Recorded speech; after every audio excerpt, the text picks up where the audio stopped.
Welcome to episode 2 of Beastie Besties with Jay and Lo, the podcast where we share publishing updates, laughs, and all of our new news in our world. On today's episode, we have our first guests who will be here in just a little while. Valerie Cole, also known as Avian Swansong. She is the author of Old Witch's Home, and Karen Grossman, author of Listen to Your Heart Song, Navigating the Unexpected. Yes, both fantastic authors. And Valerie does have the sequel to The Old Witch's Home coming up, The Old Witch's Camp. So really exciting news coming in for the herd. Yes, that is awesome. I think one of the most glorious things about this business is when our authors come back to us for book 2.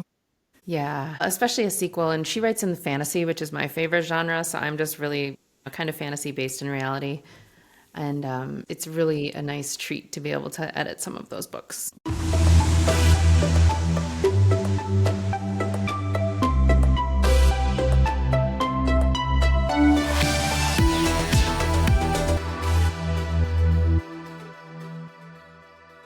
Speaking of things we're grateful for, we're always kicking off our meetings with that very thing.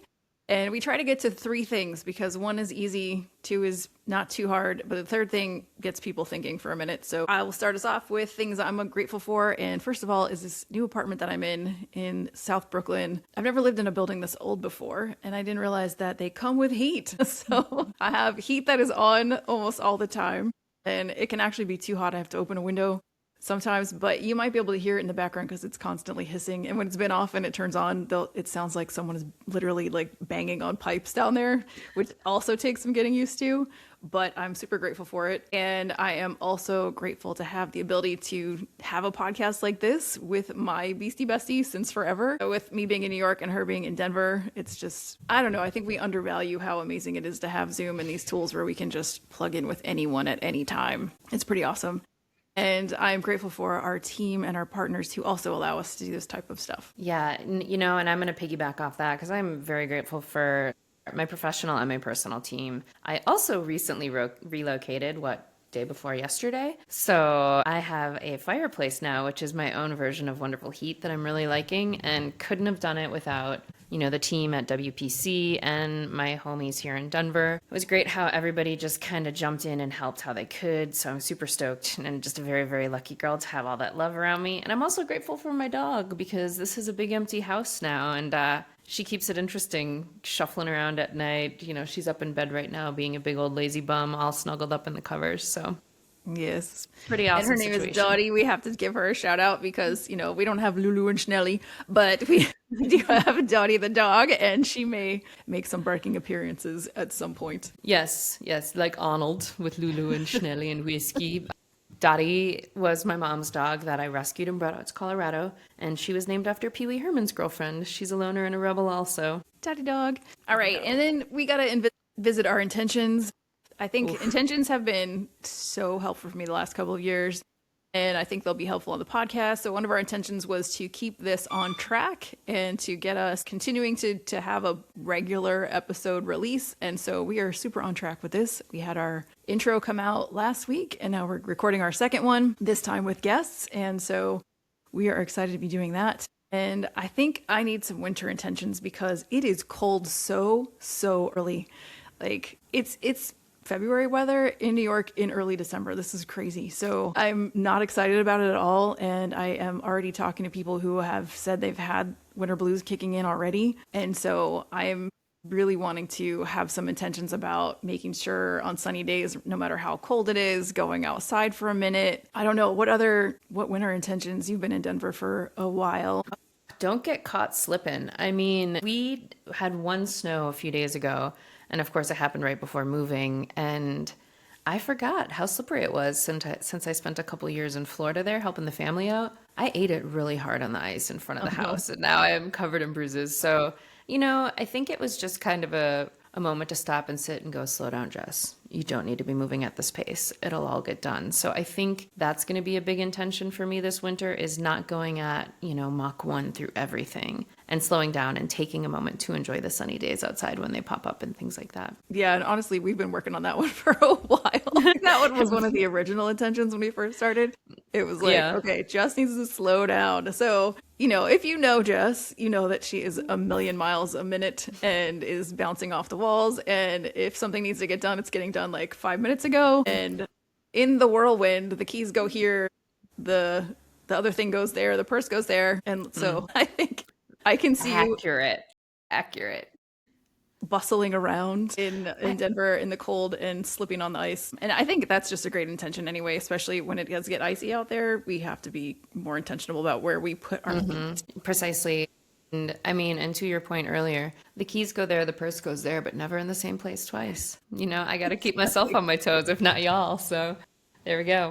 Exactly. Let's see. Anything else we're struggling with we want to add some intentions for? So if you're listening, this is how intentions work. Intentions are like setting yourself up for habits, and they also set you up for having a buddy who can check you on these things. So when you're doing something, if I'm working with Jess and she is going a million miles a minute, I can say, "Hey, we have an intention to do this," and then I'm not accusing her. I know she wants to work on it. She doesn't have to feel a certain way about me mentioning it.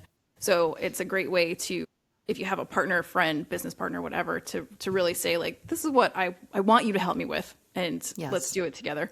So I think winter, the blues, work wise, after moving, it's been really hard to focus again. So I would love an intention of just really sitting down and focusing on what am I doing today and making sure I'm not stopping to scroll or shop for curtains or whatever it is that I'm like, oh, I need this for my house right now. And I can maybe look for that later when I'm off the clock. Truly, I was looking at rugs before we jumped on, so that resonates as well. And another great thing about the intentions I mean, it's just a nice talking point, obviously, but it keeps us both accountable and it helps you be my accountability buddy because I can Yes. make a million and one excuses why I don't need to do this thing right now. So it's a nice way to check in. And sometimes, when you have a real beastie bestie like that, that can say like, hey, what about this? Or maybe that's not the best idea or something like that. And also offer the support on the other side. But it's like, we're not just yes girls. Are, how can we do this? How can it be better? How can we better ourselves? How can we better everything? So Yes. it really keeps us Taking kind of action. on track. For sure.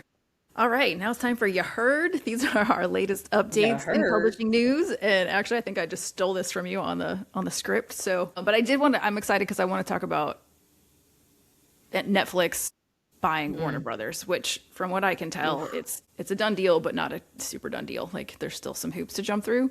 But a lot of people in the world are freaking out about it. It feels very similar to me about people's same arguments against AI. It's big, scary change, and for the industry, it could go this way or that way. But personally, I love Netflix. I've loved them since the minute they started. I hated Blockbuster so much that I was just like, come on, Netflix. I think I was one of their first customers. And darn it if I don't kick myself every day for not having bought stocks the minute that they were open. But I wanted to just talk about like, what does that then mean? What can we infer that could mean for books? Yeah, I mean, I think it's really interesting because some of their big hits are international, right? So they've got a lot of multicultural programming and whatnot going on there. I know my mom predominantly watches Korean and British shows on Netflix. Are they still going to uphold that? Is that going to change? I mean, personally, and we won't get into it too much because I don't know how much hate mail I need on this, but I was a huge fan of The Witcher, the video games. I've read some of the books and things like that. And like Henry Cavill, I didn't find that they were sticking too much to the storyline. Is there going to be more interpretations of that where they're taking people's work because they are so big now, where they're not going to be sticking more to the organic storylines, or is there going to be more like artistic license used and things like that? Yeah, I think what Netflix is great at is really similar to Amazon. Again, back to hate mail. Amazon and allowing anyone to make a film, to make a show, to write a book, to interpret books. I feel like this could be very good for self-published and indie authors because they will be looking for content. They're going to, like Netflix, this is the thing that they do is hammer out content from anywhere. Whereas the bigger studios, it's more of the more gatekeeping and who and getting a foot in the door with the right people. And so for me, if you write science fiction, if you write fiction at all, if you're writing dramas, novels, memoirs, this could be really good for the possibility of where your books could go. We've already seen with like people that we meet, people that we know, that there is a trend towards people writing things that are not only possible for movies, but also possible for graphic novels, for comics, for animation. So for me, I see it as a potentially good thing for the self-publishing industry. I hope so. I mean, I'd like to see some more of these indie stories get told. It's interesting that they keep revamping older stories. There are so many good books out there that could be made into films. I mean, you'll hear me talk about Patrick Rothfuss and the Kingkiller Chronicle until everybody's like, oh, Jess, we've heard it enough already. We know you love it. But I mean, I think it could be a great adaptation, you know? The Sandman was one of my favorite books forever. They finally made it into a show, and Netflix did an incredible job of it. But, you Yeah, know, for exactly. reasons that, yeah. Exactly. So, So, you now have the potential of Netflix looking for content and looking for new stuff. I mean, I've recently learned more about how Stranger Things came to be and how all the other studios turned them down, and Netflix was like, no, let's do it. So mhm. it's refreshing to me. I don't see them yet as somebody who's going to come in and kill the market or the industry. Now, some people see it that way. That's a lot of books and traditional publishers see Amazon as having killed the industry, but really it opened the doors for indie publishing and self-publishing. So it really just depends on what your perspective is. So I'm sure it's going to be similar to that. Yeah. I mean, the Great British Bake Off, I don't know if I would have gotten through the pandemic without that one. It's like the most relaxing thing I've ever seen. You know, so I like all those different shows that are on there and kind of some of the quirky, more offbeat ones. And I don't know if I'm using the right words, my digital friends. So that word's hard for me, digital. The interface on Netflix, I think I find to be the most pleasing as well, where it's just easy to navigate. You know, everything's kind of right there, where some of the other ones have, I think, overcomplicated them a little bit. And it's just not as fun to scroll and see Yeah, what's good. absolutely. I'd agree with that too. Well, anyway, let's hope good things happen from there. But if you're writing any of those types of things that could be a screenplay or film or series, keep an eye on that. And then while I was researching this, there was a bump in published books last year, 6.5%. So that question that people keep asking us, does anybody read books anymore? I think they do. Yeah. I mean, I will say I've been listening to a lot more books than I have been reading lately, but personally, just because I can kind of multitask then and walk around and do some other things, whereas like most of my reading time is saved for editing. And, you know, my vision isn't as strong as it once was. So, and the ears are working a little better these days. But yeah, no, I don't see books are everywhere. They are everywhere, but that is a really good point too. I didn't put that in here, but the audiobooks is up huge. So if you're looking at how can I expand, you've already published your paperback and you're trying to figure out how do I get some more readers, you might consider doing an audiobook because it's a different set of readers. A lot of times, some people read both. I think, Jess, you're a paperback and a audio, whatever. But for me, it's audiobooks 100%. So I'm not the person who's going to buy your paperback. I live in like 400 square feet of space. So literally for me, I've had people say like, oh, can you buy my book? I'm like, I literally just don't have space for it. So, Yeah. and I fall asleep when I read books. If I read on paper a page or two and I'm out. So I really need to have the audiobook so I can keep moving and find the time to do it as well. I don't find that if I'm sitting to read a book, I'm doing nothing else. So if I can combine it with taking a walk or doing the dishes, then I'm able to do both. Yeah, and for me with my e-reader, it still works, but it's like from 13 years ago. So if I enlarge the font to where I can actually read it when I'm laying in bed, it takes a lot of the text away. So it cuts a lot of the story off. So, I mean, probably need to invest in a new one here sooner or later, but it Problems for people over 40, and they're real. do we want to really get some hate mail? I just read something the other day that said that Gen X might be the best generation. Oh, 1,000%. Do we really need news to tell us this? News. Yeah, I mean, what other kids got thrown outside and said, come home when the streetlights come on. You can drink out of the garden hose. Let's do this. It was fun. Exactly. I went to preschool, like not kids preschool, but like preschool starting. Went to recreation, and then so that was probably at like 6 in the morning because school starts at 7. So I was in a class. I was out of my house and in someone else's care by like 6 o'clock in the morning. Then went to school. Then went to after school program. Didn't get picked up till 6 or 7 in the evening. Ate dinner, watched TV, and went to bed. Like that was life of Gen X for me. And on the weekends, you're out well past, the streetlights turning on or whatever. Like that was not even like the streetlights came on. I should go home soon. Yeah, but have bikes will travel, I mean, I remember falling asleep on the school bus sometimes. For those of you that don't know, my last name is Nighting, and my friends have lovingly nicknamed me Nighting. So if I sit still, can maybe take a little naparoo. But otherwise, I grew up on a farm, and my brothers and I would just kind of play in the yard until it got dark or go explore the fields and the streams and the stuff in the back, which kind of always reminds me of Life in Marshall by Sandra Gowing that we have is That was what hers was, where they're just out exploring on their bikes and going to all the different little mischief areas that they could get into like innocent shenanigans around. That book is so funny. So cute. I What love was the name of her Sandra. dog? Gosh. It was like Scrappy, or he was just like old rough dog. I can't remember at all. Oh, it's been a few years. It's been a few lifetimes since I read that one, but Yeah, yeah. I remember the penny candy story and the home permanence is Oh, I probably smell it.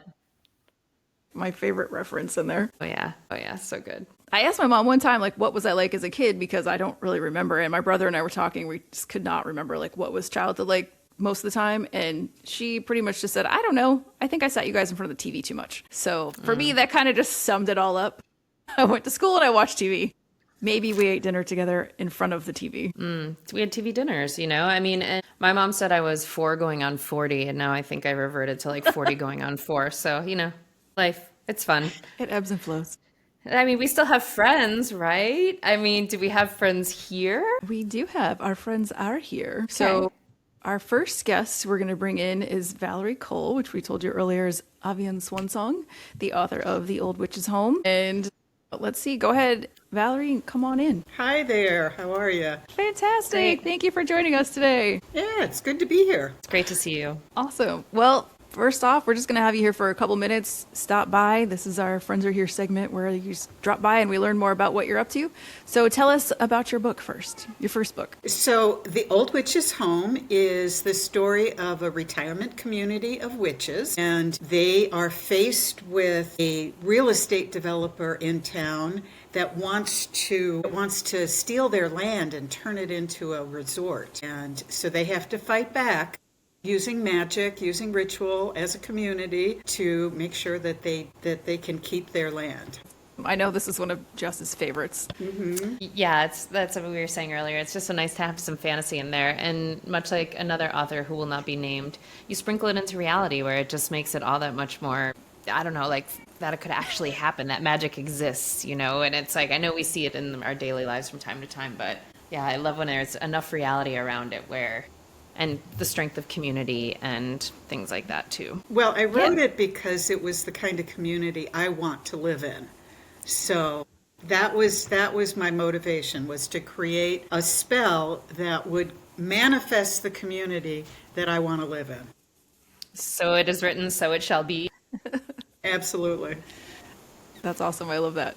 And how long did it take you to write this book? Well, so fiction writing is something I came into after retirement. So I got started kind of late in my life, so I had to figure out how to write a novel. So it took me a little longer than I wanted. So it took probably about 2.5 years, something like that. Yeah. And then, so what was your writing journey like? I mean, some people write all their life, but you're coming into it later. How did you even give yourself permission to do that? Well, that was the thing, is I had to give myself permission, and I decided I wanted to do something that I would enjoy, that would be fun for me. And I just started writing, and as I was writing, I realized that it wasn't very good. And I started taking some classes and sharing what I had written with people, and they were giving me really good feedback. And it wasn't very good to begin with, so I was able to learn. I did everything I could to learn how to do it. I mean, I had been writing my whole life, but mostly I had been writing for business or research papers. I'm a psychologist, and so this kind of writing was very different. So I had to learn about it, and it was fun learning. And so, you learned how to write. What was some of the feedback that you were getting that made you realize you needed to take some classes or something? Well, I think, I started off by describing the land and the community, and as though I were writing a report. I could have had it, sectioned off by agriculture. And that works great in a report for business, but does not work great in terms of engaging the reader in the story. So I really needed to learn more about how to craft a story and make it interesting. Gotcha.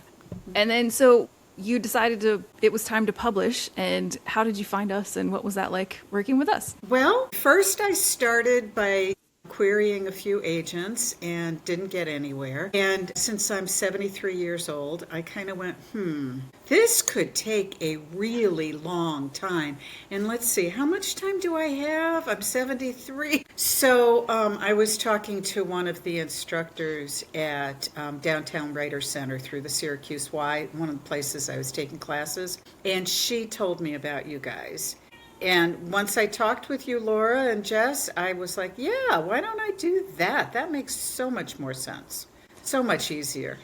And it really has been. It's been, I appreciate the process of getting an agent and finding a publisher and going through all of that. But I knew what I wanted to do was I wanted to get my book out there. I wanted to publish it for my friends and the people that I think would really like it. And I wasn't interested in, getting a Nobel Prize for Literature or anything like that. I wanted to make it as good as possible, and you guys helped me do that, but you helped me get it out there in a timely fashion, and that was really what was most important for me. Yeah, that's awesome. We are so glad that it was Georgia, right?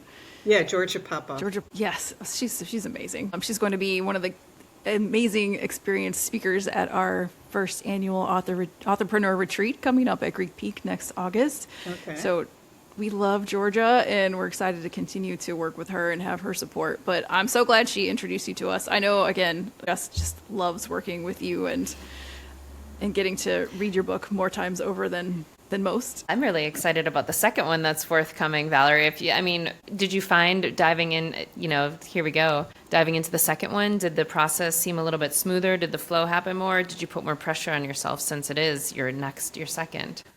Well, it was much easier because, I didn't start off writing it as a report. So I started out writing it as a story. So I already, that was good. It's called The Old Witch's Camp. So I also had the cast of characters, at least some of them, came from the Old Witch's home. And then we've got some new characters just to jazz things up and make it a little more exciting. And I'm basing it on an experience that I do most summers, which is going to witch camp. And so I'm basing it on an actual yearly event, a yearly retreat that I usually am involved in. And yeah, it's been a lot easier and a lot more fun because of that. I have a clue what I'm doing now. I think it's better too. That's great. I'm really excited to dig into it with you. January is going to start off with a bang for me. Awesome.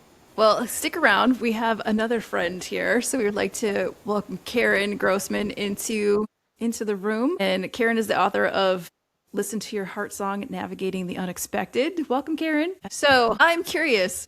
You've had your book out for almost a year. You published in Heart Month last year. And how is the reception? You have tons of good reviews on Amazon.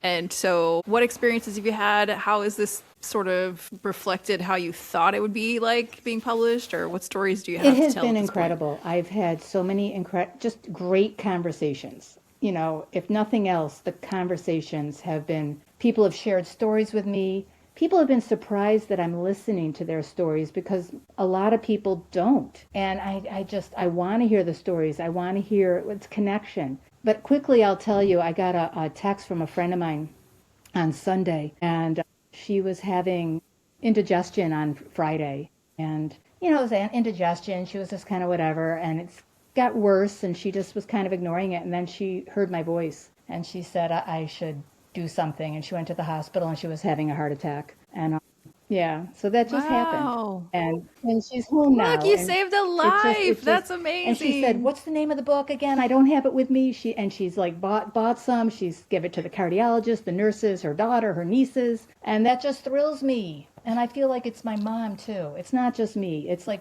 I don't know that I would have had the urgency to write the book had not been my mom as well. So, but yeah, the feedback's been great. Mm-hmm. It's been a lot of fun. That's amazing. Yeah, I'm right by a large hospital here in my new house, and there's a little library right there, and so everyone's books are going to be going in there soon. Yeah, new audience. Well, I'm really glad to hear that. So what is next for you in your book? I have a lot of library stuff coming up. I'm doing a lot of I have 4 libraries coming up next year. It's funny to say next year, but it is. There's 2 in January. Yeah. February is Heart Health Month, so I'm doing a couple different events. I'm speaking at the Century Club Luncheon. I'm going to do Bridge Street again. I Go Red for Women is the first Friday of the month, so I'm doing things around that. I kind of took a break from a lot of the marketing stuff. It was exhausting and I wasn't having fun. And so I kind of, and I was moving and all this Exactly. stuff, so I had to kind of reset. And if I wasn't waking up again as it was after hearing about my friend, this is important, and I want to get the message out. Yeah, that's really awesome. And congrats on All your of our move. moves. Congrats on all of our moves. And I can tell you from experience that it can be you have to give yourself Yeah. the time and space for the move. It's not just physically moving your stuff. You are literally taking your brain from a space that it recognized as my quote unquote four walls and then moving it into another. And it's disorienting Yes. in a way. It is. So And it kind of went back to Laura and I were speaking about it earlier when it's like, you have to take a moment to slow down and take a minute for yourself instead of just, pushing forward. And she always asks in our team meeting, are we still having fun? And so it's great that you said, hey, I'm not having fun right now. Let's switch the focus for a No, it's second and come back exciting. And refreshed. some woman read my book, and she showed up at one of my library events, and she has taken my show on a road, so to speak. She is like speaking to all sorts of libraries. I met with her. She gave me a to-do list. She's like on me. And she has a cardiac story too, where she wasn't heard at first, and so this is really important to her. And libraries are a big place for her. She loves libraries and what they represent and what they do and offer. So I said, let's do it. Give me a checklist, and I will check it off. that's And awesome. how That's those great. libraries smell. Awesome. Well, thank you guys for stopping by on our first episode with guests. We appreciate you. And last but not least, Karen and Valerie are both going to be at our booth with us at AWP in March. So if you're in the Baltimore area, come on by and hang out with us. So, y'all, as you heard, we mentioned that Karen and Valerie are both going to be with us at AWP this year, which is the Association of Writers and Writing Programs conference that happens each year. We were in LA last year, Kansas City the year before, Baltimore this year, Apple Core, nothing more. It always makes me think of Chippendale. We got a great double corner booth. We're going to have a lot of fun, a lot of different little silly things happening over there. So if you can get to Baltimore in March, come by and see us. We're going to have a lot of fun authors, a lot of fun little games and toys and adventures and all the good things. Yes, it's going to be super fun. We had so much fun last year with just two of our authors with us. And just for the scale of things, like the first year, we went just as let's check this place out, let's see what's going on, learn the landscape, who else is here. Had a small table in the very last row. And then last year we came back, oh, we'll get a booth. Let's, go big or go home. So we went to LA with two authors and a booth. This year we're showing up two booths in the corner up front, and we have 5 authors, 3 spaces available. If you are a published author and you would like to get yourself to Baltimore, but you would like to share our booth with us, reach out. Tell us what your book is about, how you love to be yourself, run wild, and take leaps, and come hang out with us. We have 3 spaces available. There is registration fees associated with it, but let us know that you're interested, and we'll show you the details. And we would love to fill our 8 spots. And so it's going to be a great time. It always is. This is one of the largest book conferences in the country and is well worth attending, especially if you are an author looking to just sort of learn the conference itself with all the sessions is invaluable. Yeah, I mean, and there's 1,500 to 2,000 exhibitors there. So you're looking at authors and publishers and, just everything in between, writing programs at different colleges, separate writing programs, nonprofits, a little bit of everything there. It's funny that you mentioned the booth kind of upgrades as we did. I was watching a show on Netflix, to circle back, called Survival of the Thickest. And she was given her first booth to kind of kick off her business. And she was on the very opposite side, like facing all the porta potties and things like that. So she had she had a real make it work moment and somehow ended up like styling, I don't want to give any spoiler alerts, but styling someone very famous. So it kind of landed in her lap. It was a nice turnout. Very, very cool. And then, That's awesome. Yeah, that show's hilarious.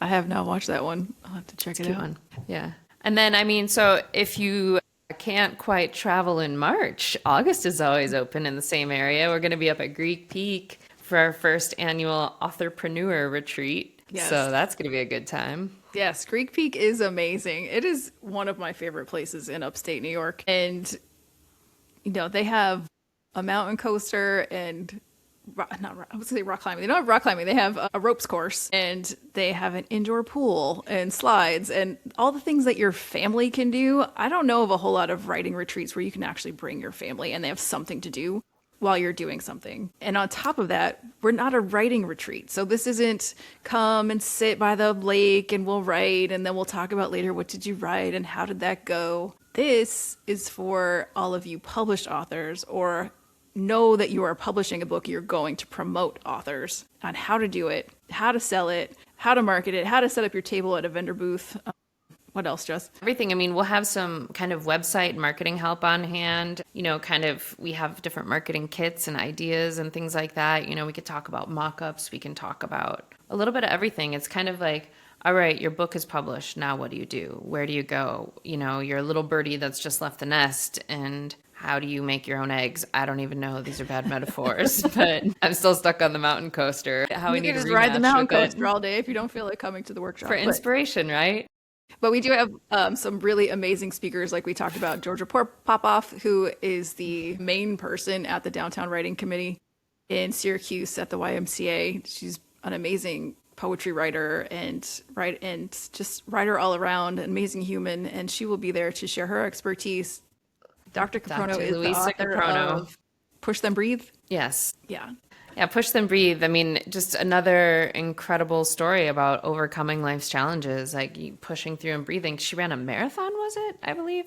Just unbelievably interesting and fascinating human. I mean, her personal story as well as her published story are just well worth the time to listen to or read. Yeah, she was forced to move here in her early teens from, I think, Romania, and then had to figure it out. She had to make life happen for herself here, and her story is amazing. She is a prenatal doctor, and she does work in Africa as pro bono, and she's just such an amazing human also.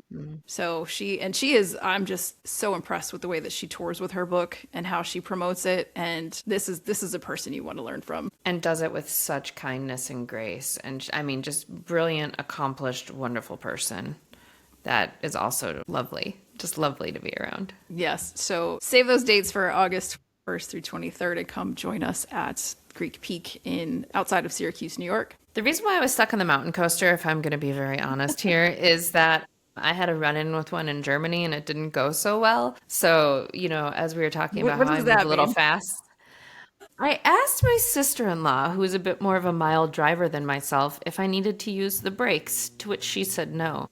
But she took a slower approach and didn't go full throttle. Well, as you learned about me earlier, I'm a full throttle kind of girl. So went down the metal hot slide, flipped up on the and just flipped upside down and then went down flesh on the metal for a while. But That hey, sounds horrifying. It was awesome and terrible at the same time. And it's just one of those things, like we always say, princesses are pivoting.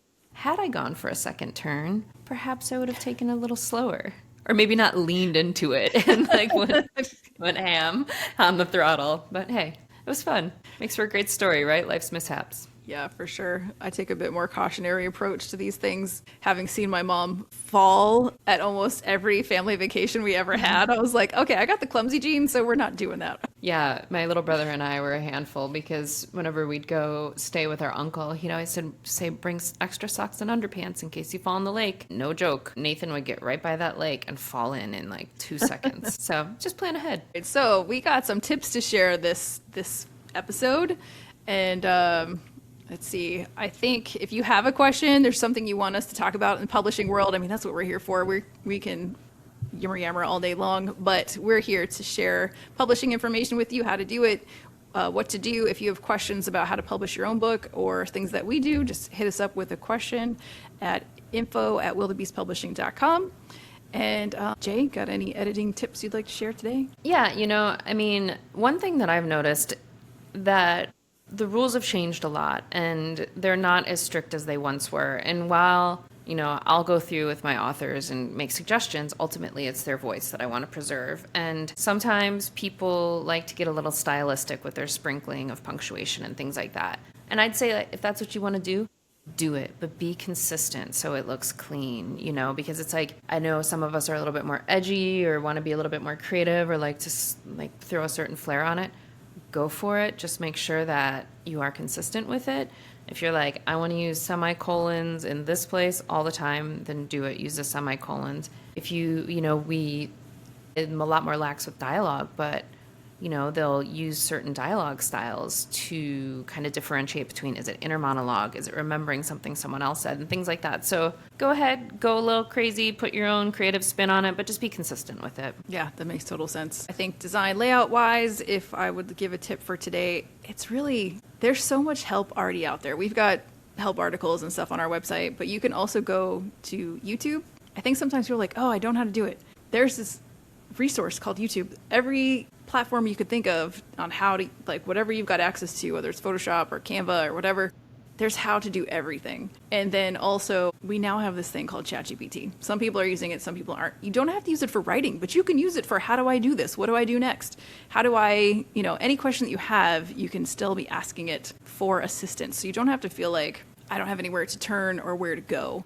YouTube and ChatGPT really should be opening doors for so many people to make things, do things, create things that, you know, you might have to have a formal education to do before, and now you can just find it and ask. I mean, I've been a big video gamer since the Atari and whatnot. And during the pandemic, you know, we all had a little extra time on our hands. YouTube University taught me how to fix all my old gaming consoles, took them apart, cleaned them up, put them back together, and sold them and made a couple bucks. So, I mean, you can really learn how to do anything on the internet, and don't be afraid to just try stuff. Throw some spaghetti at the wall, or plaster pasta, as I've been calling it lately. But see what sticks. I mean, we can shout out Aldia here, my other their business wife, Aldia Gerard. She literally took a bus apart, like a schoolie, took it apart and put it back together and made it run, which a mechanic could not do. She bought a book, the manual for the bus, learned it, labeled all the parts she took, and then put it back together. I'm like mind blown because I wouldn't have the patience for it,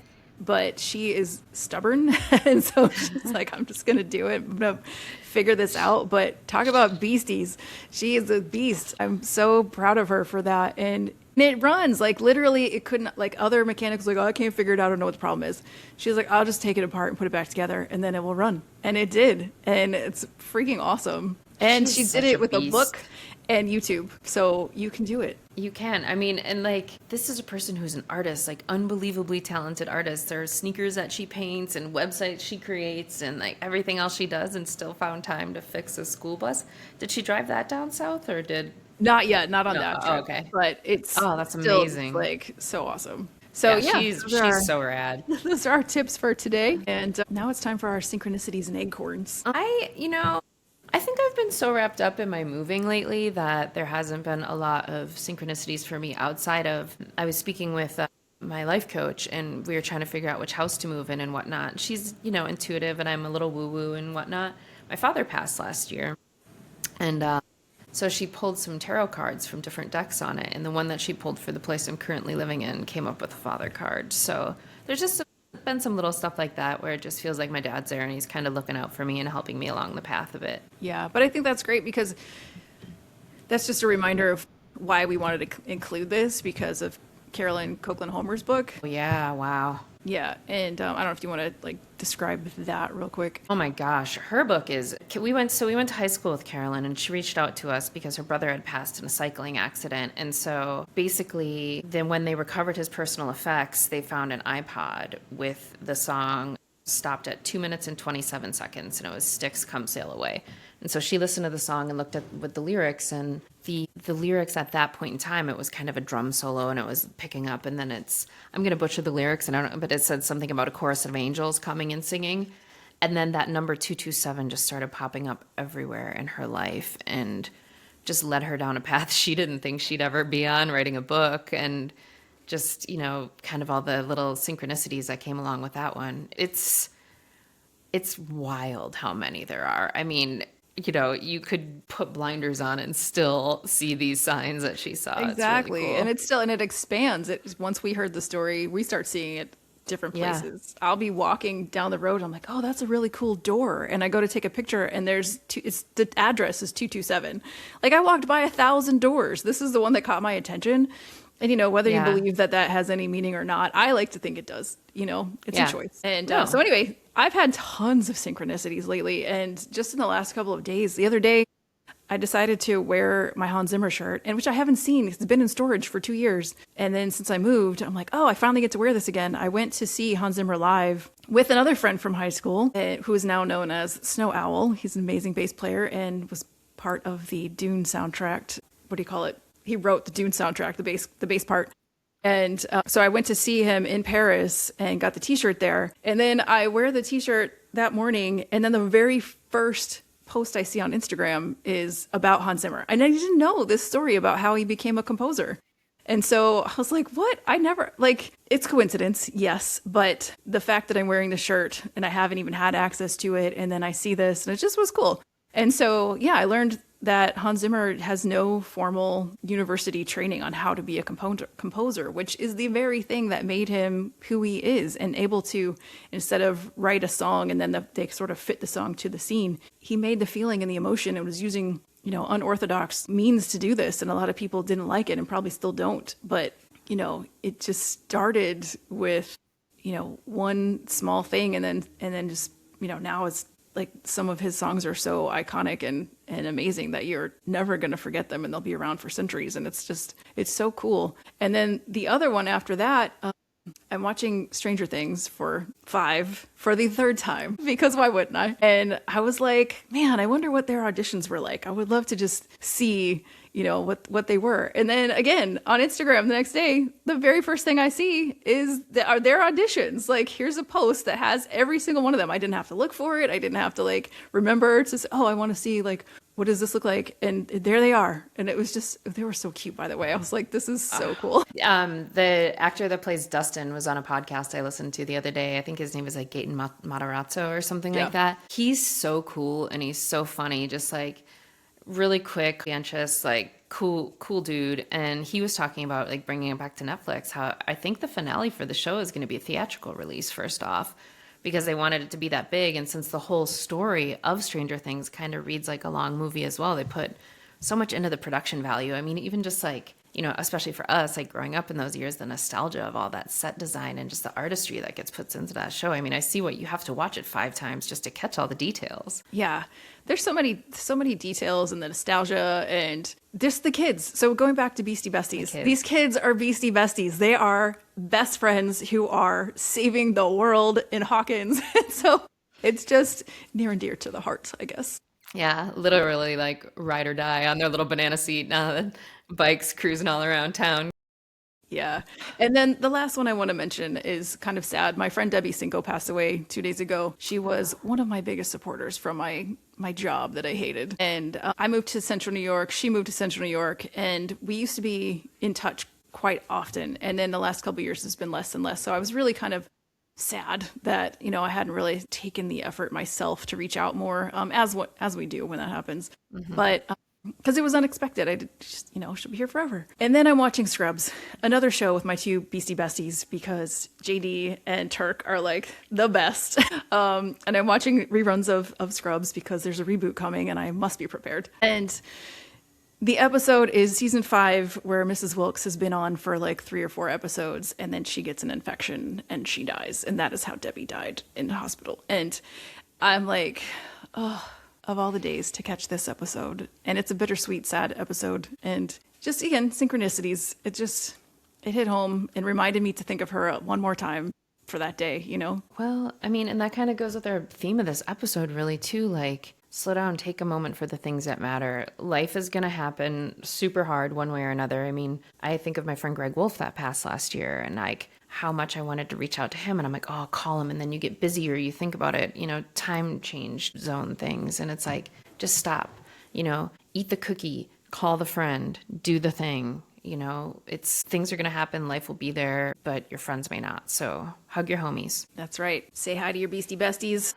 Make sure they know you recognize them for being beasts. Yeah. And then if you have your own Beastie Bestie stories, I hope you have happier ones, feel free to share them with us so that we can share them we would love to read what other best friends are doing and creating a business or just going on a trip or do something crazy, whatever that is.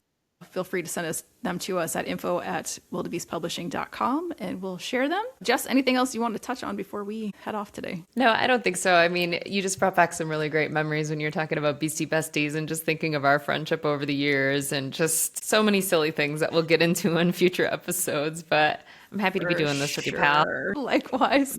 There's so many past shenanigans and future ones to come up. So, yes, no shortage of shenanigans, as they say. All right. Well, don't forget to high five your homies and pen your pages. And until we meet again, ta-ta. Bye.